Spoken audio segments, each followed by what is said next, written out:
Topic चल रहा है पीरियोडिक टेबल और आज अपन करेंगे इलेक्ट्रॉन नेगेटिविटी। ये इलेक्ट्रॉन नेगेटिविटी विद्युत ऋणता। तो देखिए क्या होती है विद्युत ऋणता। ये एक टेंडेंसी है इलेक्ट्रॉन को अट्रैक्ट करने की, यानी कि शेयर पेयर्ड ऑफ इलेक्ट्रॉन होंगे उसको एक एटम क्या कर लेगा, अट्रैक्ट कर लेगा अपनी तरफ। ये ही क्या है इलेक्ट्रॉन नेगेटिविटी।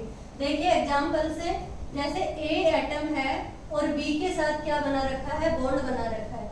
ये जो बॉन्ड होगा ये कोवलेंट बॉन्ड है, कोवलेंट बॉन्ड होगा यानी सहसंयोजक बॉन्ड होगा। तो देखिए एक की इलेक्ट्रॉन नेगेटिविटी कम होगी, बी की इलेक्ट्रॉन नेगेटिविटी ज्यादा होगी।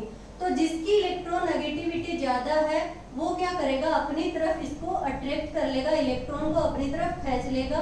तो इस पे पार्शियली क्या आ जाता है, नेगेटिव चार्ज, और इस पे क्या आ जाएगा, पॉजिटिव चार्ज। तो देखिए ये जो नेगेटिव चार्ज आया है ये क्यों आया है, क्योंकि इस जो ये ए एटम है इसके इलेक्ट्रॉन को क्या कर लिया, बी ने अपनी तरफ अट्रैक्ट कर लिया। तो अपनी तरफ खींच लिया, इसका मतलब इस पे इलेक्ट्रॉन डेंसिटी क्या हो गई, बढ़ गई, इसलिए नेगेटिव चार्ज और ये पॉजिटिव चार्ज। एग्जाम्पल से देखें H और Cl। सबसे पहले तो H और Cl के बीच में जो बॉन्ड होता है वो होता है कोवलेंट बॉन्ड, सहसंयोजक बॉन्ड। अब इस बॉन्ड में कितने इलेक्ट्रॉन है, 2 इलेक्ट्रॉन। इनको क्या करेगा, क्लोरीन जो है ये अपनी तरफ क्या करेगा, अट्रैक्ट कर लेगा। ये अट्रैक्ट क्यों करेगा, क्योंकि इसकी इलेक्ट्रॉन नेगेटिविटी यानी कि जो इलेक्ट्रॉन को जो खींचने की जो क्षमता है, जो पावर है वो क्या है, ज्यादा है, किसकी, Cl की। अपन एक एग्जांपल से समझ सकते हैं। मान लो कि एक रस्सी है, दो दोस्त के बीच में एक रस्सी को पकड़ा दिया जाए और एक भारी है, एक मान लो कि हैवी दोस्त है, एक पतला सा दोस्त है। अगर उस रस्सी को खींचेंगे तो वो रस्सी किसकी साइड जाएगी, जो भारी है उसकी साइड। बस यही क्या है, इलेक्ट्रॉन नेगेटिविटी। तो देखिए इलेक्ट्रॉन नेगेटिविटी एक टेंडेंसी है इलेक्ट्रॉन को अपनी तरफ अट्रैक्ट करने की। Cl ने अपनी तरफ अट्रैक्ट किया तो Cl पे क्या आता है, नेगेटिव चार्ज, और हाइड्रोजन पे क्या आता है, पॉजिटिव चार्ज।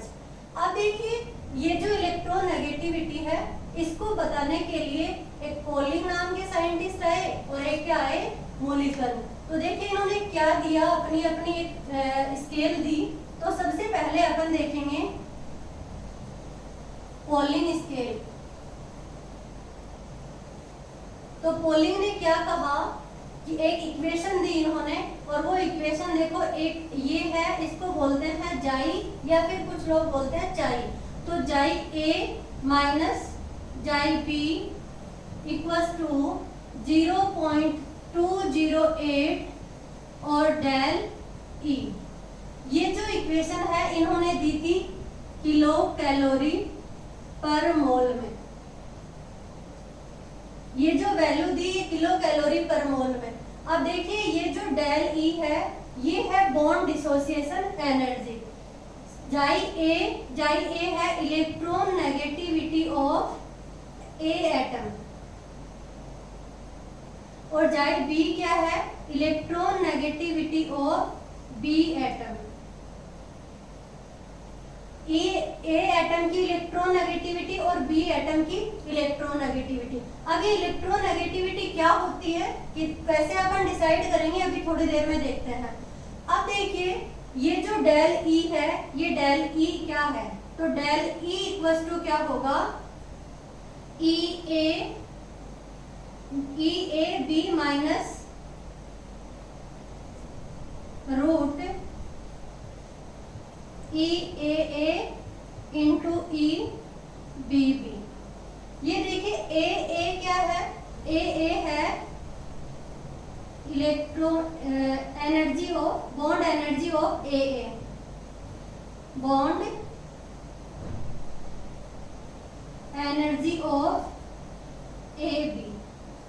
ये क्या हो जाएगी, बॉन्ड एनर्जी ऑफ ए, और ये है बॉन्ड एनर्जी ऑफ बी। ये है किसकी, पॉलिंग स्केल। यानी कि क्या बताया इन्होंने कि जब कोई इलेक्ट्रॉन नेगेटिविटी अगर कैलकुलेट करनी है तो chi A minus chi B equals to 0.208 और root del E. Del E क्या है, देखिए डेल ई है E A minus sorry E A B और minus E A A into E B B. मैंने बताया ये क्या है, bond energy of A A, bond dissociation energy बोले या बॉन्ड एनर्जी बोले। अब देखिए ये जो वैल्यू है ये किसमें है, किलो कैलोरी पर मोल में। अगर यही वैल्यू आपको किसमें पूछ ले, जूल में पूछ ले, तो पता है 1 कैलोरी इक्वल्स टू क्या होता है 4.8 जूल। अगर आपको डायरेक्ट जूल में दिया हुआ हो तो देखो कैसे करोगे, जाई A माइनस जाई B इक्वल्स टू, ये आ जाएगा वैल्यू जब मल्टीप्लाई करेंगे तो वैल्यू आ जाएगी 0.107 और ये आ जाएगा डेल ई, और ये वैल्यू आ जाएगी आपकी किलो जूल पर मोल में। तो मैंने दोनों वैल्यू बता दी हैं। अगर पोलिंग स्केल का फॉर्मूला आपको किलो कैलोरी पर मोल में दिखे तो ये कर देना, और किलो जूल पर मोल दिखे तो ये वाला कर देना। अब देखिए इसके बाद में आए थे मुलिकन की स्केल। मुलिकन ने क्या कहा, मुलिकन स्केल, मुलिकन स्केल क्या है, इन्होंने बताया कि ionisation energy plus electron affinity upon 2। ये मैं आपको बता चुकी हूँ कि आयनाइजेशन एनर्जी क्या होती है और इलेक्ट्रॉन एफिनिटी क्या होती है।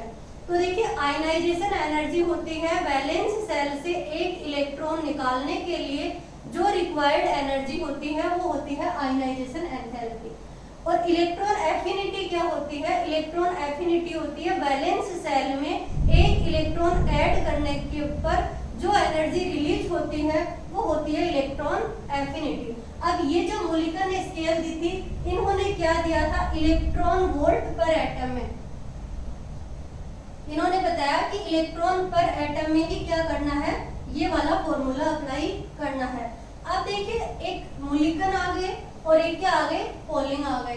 तो दोनों में एक रिलेशन है, और दोनों ने क्या, पोलिंग ने क्या किया, मुलिकन के साथ एक रिलेशन दिया, वो क्या है। अब मैं पोलिंग के इसको ऐसे लिख रही हूँ कि पोलिंग ने क्या बताया था, इक्वल्स टू, इन्होंने बताया कि जो मुलिकन की जो स्केल है अपॉन और 2.8। पोलिंग ने क्या कहा कि जो मुलिकन की स्केल अपॉन 2.8 कर दोगे तो दोनों में क्या आ जाएगा, एक रिलेशन निकल के आ जाएगा। तो देखिए मुलिकन की स्केल हो गई और अब क्या है, पोलिंग स्केल हो गई। अब अपन देखेंगे कि एक छोटा सा डिफरेंस है इलेक्ट्रॉन नेगेटिविटी में और इलेक्ट्रॉन एफिनिटी में, क्योंकि बच्चा इलेक्ट्रॉन नेगेटिविटी क्या होती है उसमें कंफ्यूज होता है, क्योंकि दोनों टर्म्स क्या होती हैं, एक जैसी सी लगती हैं। तो देखिए अब अपन करेंगे इलेक्ट्रॉन एफिनिटी और इलेक्ट्रॉन नेगेटिविटी में क्या डिफरेंस है दोनों में। अपन बात करें इलेक्ट्रॉन नेगेटिविटी, तो देखिए इलेक्ट्रॉन नेगेटिविटी मैंने अभी बताया है कि इलेक्ट्रॉन नेगेटिविटी जो होती है ये होती है अट्रैक्ट करने की पावर, अट्रैक्ट किसको, इलेक्ट्रॉन को। और इलेक्ट्रॉन एफिनिटी जो होती है ये क्या होती है, एक्सेप्ट करने की पावर, ये एक्सेप्ट करने की पावर होती है।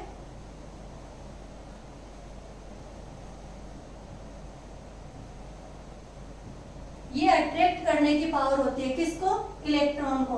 यानी इलेक्ट्रॉन आएगा किसी, ये एटम है, ये एटम में क्या करेगा, ये तो अट्रैक्ट करेगा, और इलेक्ट्रॉन नेगेटिविटी में तो, और इलेक्ट्रॉन एफिनिटी में क्या होगा, किसी भी इलेक्ट्रॉन को क्या करेगा, ये एक्सेप्ट कर लेगा, ये अपने घर में रखने के लिए क्या है, तैयार है। बट ये घर में रखने के लिए तैयार नहीं है, ये क्या करेगा, खींच के ले आएगा, वहीं तक रखेगा। तो देखिए इलेक्ट्रॉन नेगेटिविटी जो है ये मैंने बताया कि एक बॉन्ड में होती है, कोवलेंट बॉन्ड में है। कोवलेंट बॉन्ड में सबसे पहले बॉन्ड बनेगा, फिर इलेक्ट्रॉन नेगेटिविटी देखेंगे। बट इलेक्ट्रॉन एफिनिटी कब देखेंगे, आइसोलेटेड एटम में। आइसोलेटेड एटम में क्या देखा था, इलेक्ट्रॉन एफिनिटी। इलेक्ट्रॉन एफिनिटी के लिए एटम क्या होना चाहिए, अकेला होना चाहिए, जबकि इलेक्ट्रॉन नेगेटिविटी के लिए क्या होना चाहिए, एक बॉन्ड बनना चाहिए। और डिफरेंस क्या होता है, इलेक्ट्रॉन एफिनिटी की जो वैल्यू थी, यानी कि जो यूनिट थी वो थी इलेक्ट्रॉन वोल्ट पर एटम, और इसकी कोई यूनिट नहीं होती है, ये यूनिट लेस होती है। क्यों होती है यूनिट लेस? क्योंकि एक रिलेटिव प्रॉपर्टी है। क्या है? रिलेटिव प्रॉपर्टी है, किसी से रिलेट कर सकते हैं अपन इसकी यूनिट, कोई यूनिट नहीं होती है। तो सबसे पहले ये भी आपको ध्यान रखना है कि इलेक्ट्रोनेगेटिविटी की कोई यूनिट नहीं होती, और इलेक्ट्रॉन एफिनिटी की इलेक्ट्रॉन वोल्ट पर एटम, किलो कैलोरी पर मोल, किलो जूल पर मोल। अब अपन देखेंगे कि जो इलेक्ट्रॉन नेगेटिविटी है वो एक पीरियोडिक टेबल में किस तरीके से इफेक्ट करती है। तो पीरियोडिक टेबल में मैंने आपको इलेक्ट्रॉन एफिनिटी का जो अफेक्टिंग बताया कि किस तरीके से अफेक्ट करता है, इलेक्ट्रॉन नेगेटिविटी बता रही हूँ, और आयनाइजेशन एंथैल्पी, तीनों ही क्या होती है, एक सेम ट्रेंड में चलेंगी। कैसे? अप टू डाउन चलने पे क्या होता था, साइज इंक्रीज होती। पीरियोडिक टेबल में अप टू डाउन चलेंगे तो साइज इंक्रीज हो रही थी। तो जब साइज इंक्रीज होगी तो देखिए एक इलेक्ट्रॉन है और ये क्या है, दूर है, न्यूक्लियस से दूर है, और यहाँ पे कोई एक इलेक्ट्रॉन है, और एक एटम ये है जिसकी साइज छोटी है, और यहाँ पे एक न्यूक्लियस है। तो देखिए इसकी साइज छोटी है, इसकी साइज बड़ी है, बीच में क्या है, कोई इलेक्ट्रॉन है। अब इसको ये एटम अट्रैक्ट ज्यादा करेगा या ये एटम ज्यादा अट्रैक्ट करेगा? देखिए इस न्यूक्लियस के तो ये इलेक्ट्रॉन ही कंट्रोल में नहीं है, क्योंकि साइज बहुत ज्यादा बड़ी हो गई है, और ये न्यूक्लियस क्या है, साइज कम होने के कारण इस पे न्यूक्लियर चार्ज ज्यादा होगा, और ये इलेक्ट्रॉन को क्या करेगा, आसानी से अट्रैक्ट करेगा। तो ऊपर से नीचे आने पर साइज इंक्रीज होती है, तो इलेक्ट्रॉन नेगेटिविटी क्या होगी, डिक्रीज होगी। इलेक्ट्रॉन नेगेटिविटी कम होगी और साइज ज्यादा होगी। लेफ्ट टू राइट चलेंगे, तो लेफ्ट टू राइट चल रहे थे तो न्यूक्लियर चार्ज क्या हो रहा है, बढ़ रहा है। न्यूक्लियर चार्ज बढ़ने से साइज क्या थी, कम हो रही थी, साइज डिक्रीज हो रही है, तो इलेक्ट्रॉन नेगेटिविटी क्या होगी, इंक्रीज होगी। लेफ्ट टू राइट चलेंगे तो साइज क्या होगी, डिक्रीज होगी, क्योंकि न्यूक्लियर चार्ज इंक्रीज हो रहा है, और ये क्या होगी, इलेक्ट्रॉन नेगेटिविटी। देखिए न्यूक्लियर चार्ज मैंने क्या बताया कि जैसे ये न्यूक्लियस है, इस पे पॉजिटिव चार्ज है, बहुत ज्यादा पॉजिटिव चार्ज है, और एक न्यूक्लियस है उस पे कम पॉजिटिव चार्ज है। तो देखिए इलेक्ट्रॉन को अट्रैक्ट करने की, ये इलेक्ट्रॉन है, इलेक्ट्रॉन को अट्रैक्ट करने की पावर इस एटम में ज्यादा होगी या इस एटम में? तो क्या होगा, पॉजिटिव चार्ज जिसके पास है इलेक्ट्रॉन को अट्रैक्ट वो करेगा, क्योंकि पॉजिटिव नेगेटिव से अट्रैक्ट करेगा। न्यूक्लियर चार्ज बढ़ रहा है तो ये क्या होगा, अट्रैक्ट करेगा। तो देखिए न्यूक्लियर चार्ज बढ़ने से साइज कम होगी और इलेक्ट्रॉन नेगेटिविटी इंक्रीज होगी। एक है इलेक्ट्रॉनिक कॉन्फ़िगरेशन। तो इलेक्ट्रॉनिक कॉन्फ़िगरेशन का इलेक्ट्रॉन नेगेटिविटी पे कोई इफेक्ट नहीं पड़ेगा। मैंने आयनाइजेशन एंथैल्पी में बताया, इलेक्ट्रॉन एफिनिटी में बताया, बट इलेक्ट्रॉन नेगेटिविटी में इलेक्ट्रॉनिक कॉन्फ़िगरेशन का कोई इफेक्ट नहीं पड़ेगा। अब अपन देखते हैं साइज का देख लिया, न्यूक्लियर इफेक्ट देख लिया कि न्यूक्लियर इफेक्ट से इलेक्ट्रॉन नेगेटिविटी किस तरीके से इफेक्ट करती है। एक और है हाइब्रिडाइजेशन। तो देखिए हाइब्रिडाइजेशन अपन केमिकल बॉन्डिंग में पढ़ेंगे, और केमिकल बॉन्डिंग मैंने अभी पढ़ाया नहीं है आपको, तो केमिकल बॉन्डिंग में अच्छे से हाइब्रिडाइजेशन समझ में आ जाएगा। एक बार आपको नोट करके लिख लेना है, एक होता है sp, एक होता है sp2 और एक होता है sp3। तो देखिए sp में इतना आपको समझ में आ रहा है कि s और p दो हैं, इसमें 50% s करेक्टर है और 50% p करेक्टर है। इसके अंदर 33% s और इसमें 25% s। तो एक रिलेशन है, s करेक्टर इंक्रीज होंगे तो इलेक्ट्रॉन नेगेटिविटी भी क्या होगी, इंक्रीज होगी। ये याद रखना है आपको, s करेक्टर बढ़ेंगे तो इलेक्ट्रॉन नेगेटिविटी भी इंक्रीज होगी।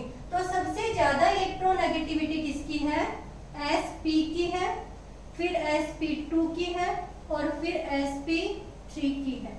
ये भी आपको याद रखना है। किसका ऑर्डर है, ऑर्डर है इलेक्ट्रॉन नेगेटिविटी का। sp, sp2 और sp3 में सबसे कम इलेक्ट्रॉन नेगेटिविटी होगी। अब देखिए एक पोलिंग ने स्केल दी थी, इनको याद, कुछ एलिमेंट्स थे उनको याद रखने के लिए, तो वो स्केल क्या है और वो एलिमेंट्स को कैसे याद रखोगे वो लिखते हैं अपन।